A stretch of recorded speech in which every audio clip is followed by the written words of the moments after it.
નમસ્કાર દર્શક મિત્રો, હું જપન શાહ, કાનમ એક્સપ્રેસ ન્યૂઝમાં આપનું સ્વાગત છે. જોઈએ આજના મુખ્ય અને મહત્વના સમાચાર.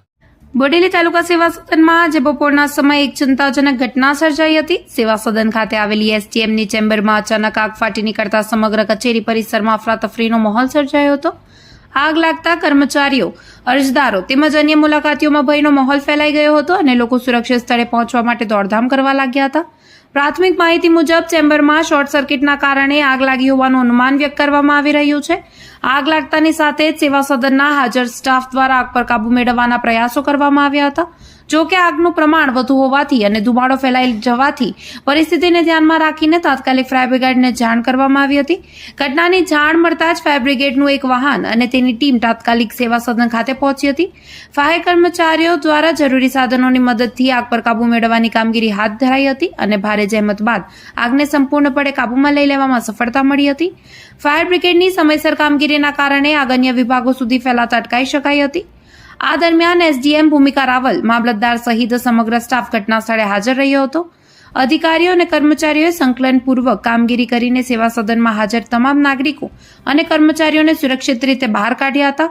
બચાવ કામગીરી દરમિયાન કોઈપણ પ્રકારની ગભરાટજનક સ્થિતિ ઊભી ન થાય તે માટે સતત માર્ગદર્શન આપવામાં આવ્યું હતું.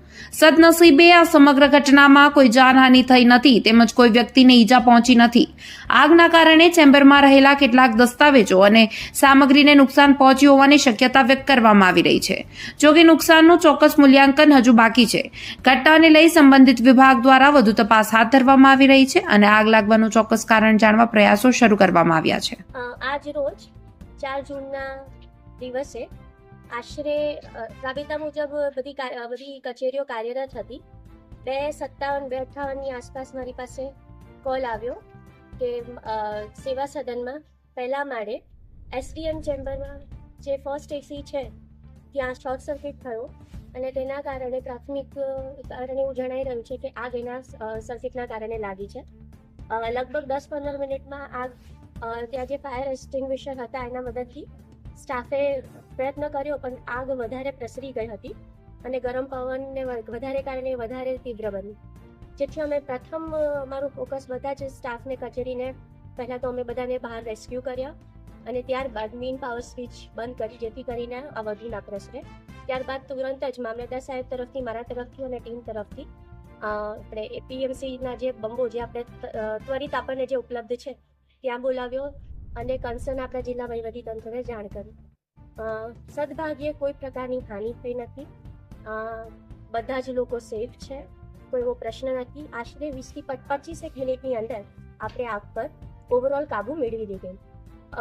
હાલ અત્યારે બસ આ સ્થિતિ છે. તમે બધા ઇવન પત્રકાર મિત્રોએ ને બધાએ પણ જે સહકાર આપ્યો છે અને જે મદદ કરી છે તે બદલ હું આભાર વ્યક્ત કરું. ફાયર સેફટી ની શું સ્થિતિ છે?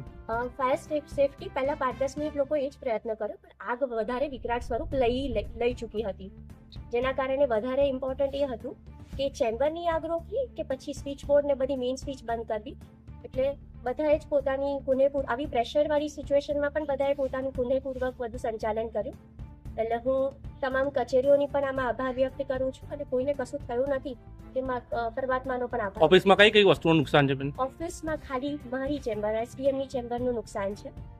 બહુ જ નાનું એવું નુકસાન ને ત્યાં આપ ચેમ્બરની સ્થિતિ જોઈ શકો છો. સૌથી વધારે સવિશેષ નુકસાન ત્યાં જ થયું. મેડમ, દસ્તાવેજમાં કોઈ આગ લાગી? ના, એવું કોઈ પ્રશ્ન નથી. જે સદભાગ્યે સારી ઘટના છે. ખાલી મારું ચેમ્બર છે એ થોડું ત્યાં જ વધારે આગ એકચ્યુઅલી એનું મેઇન સોર્સ ત્યાં જ હતું અને આશરે 20-25 મિનિટમાં આપણે બધું કંટ્રોલ કરી દીધું છે.